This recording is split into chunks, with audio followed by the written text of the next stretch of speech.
Hey guys, in this video I thought we would go back and revisit the Mattel DC Universe Classics Wave 2 Blue Superman and Red Superman.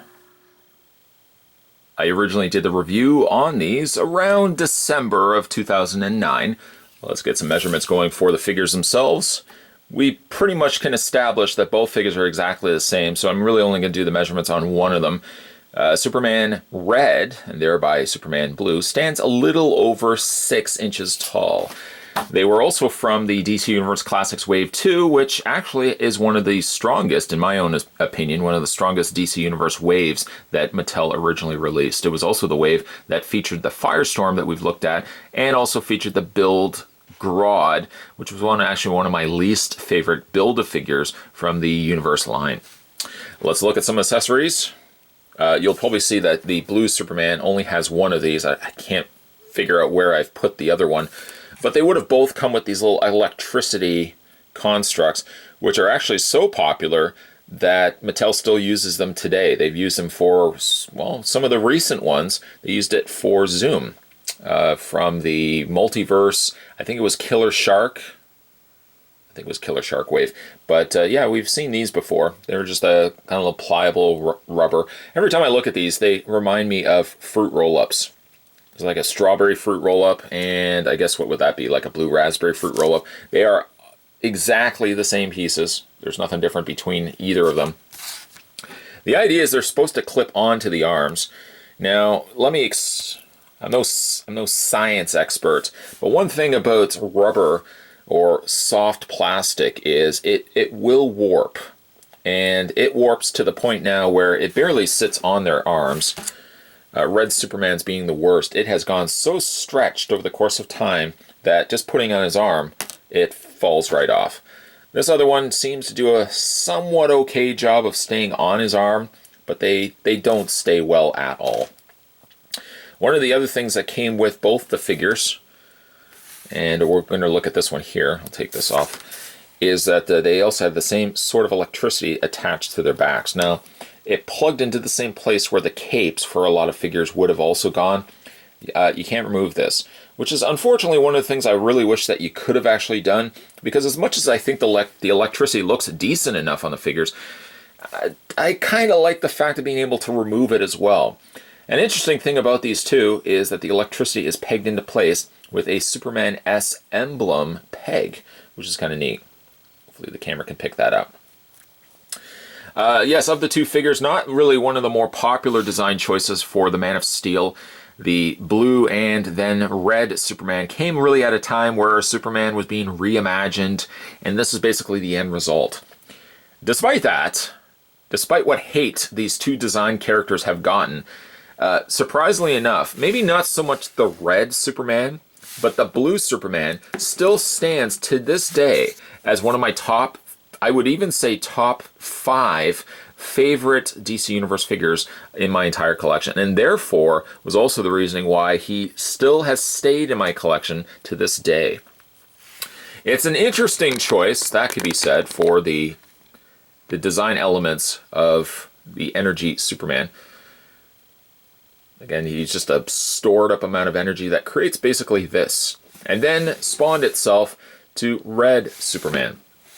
The Blue Superman, and I guess really for that matter the Red Superman, they're exactly identical to one another, except for the fact that Red Superman's mouth is open.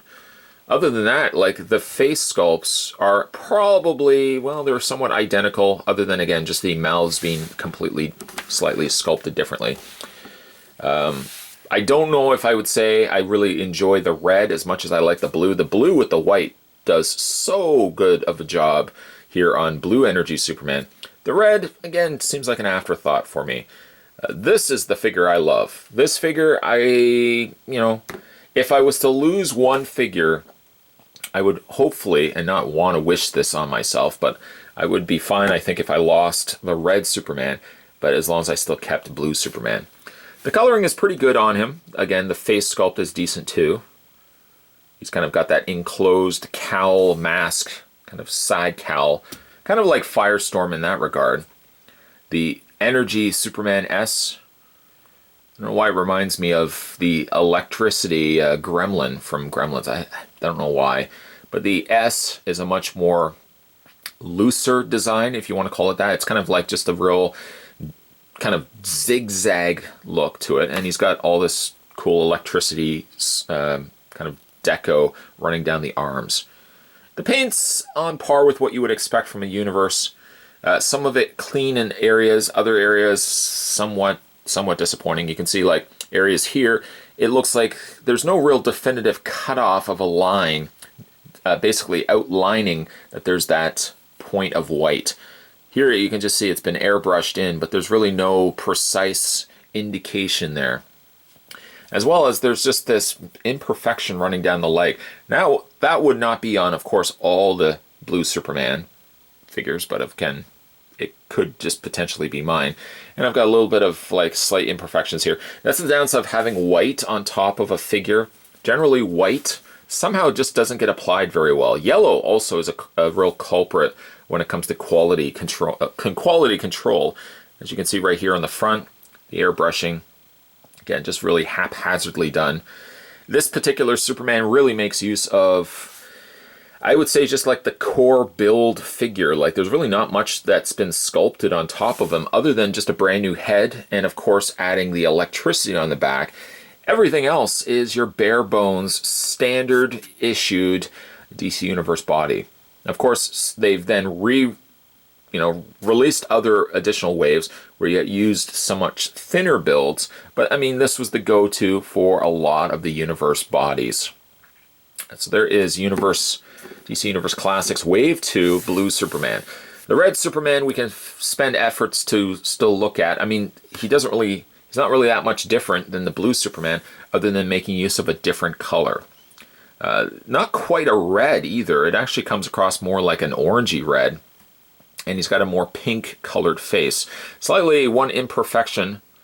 I don't know, I can't remember whether that was there at the beginning when I first got the figure. But I've got like a little black smudge or something going on there on the hair.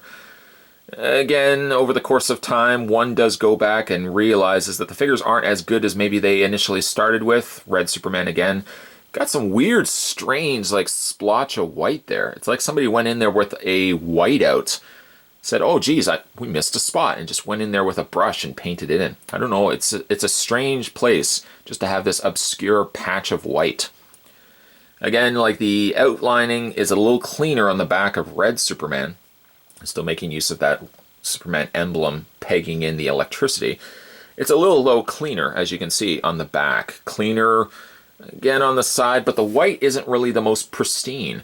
It's even more apparent when you start looking at the Red Superman, as whites come across a little bit more like dirtier whites.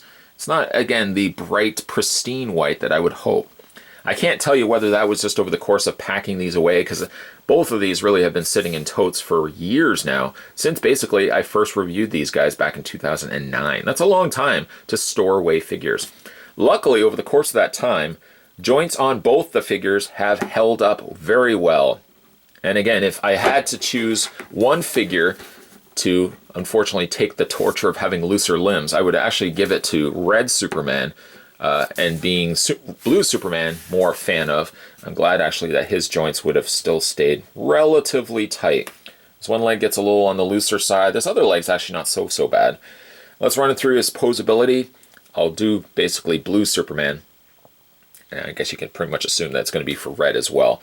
The head rotates all the way around. At least these aren't like a solid plastic, because I would fear that these could potentially break over the course of time.